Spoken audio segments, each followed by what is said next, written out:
Allow গো। ভাতিজা এক পাক হবে নাকি? হ্যাঁ আমি খেয়ে নেবো হাত। আরে লে লে এক পাক লে, আমরা তো নিজেদের মধ্যে।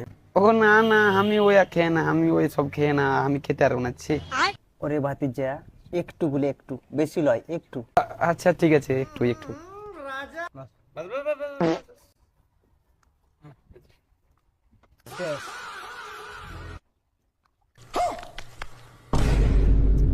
চাচা, তোমার বেটিকে আমি প্রচুর ভালোবাসি। আমি এমনিতে খুবই ভালো ছেলে। চাচা বিয়ে দিবে না? হ্যাঁ কি বলছ রে বোকা চোদা? আমি একলাই ভালোবাসি না। একে তারা রে, নাহলে একে দিব। কিছু বে কিছু বুনে থাকলে একবার পুরো বাচ্চা দিব একবারে। এ বুঝা রে। হোগা হোগা দে দে, ভালো ছেলে। হোগা দে গা, কিলিবি তুই হাতে। হোগা দে গা। আমি এখন ভটভটি লিবো, খের বহাবো। আমার মদের বোতলটা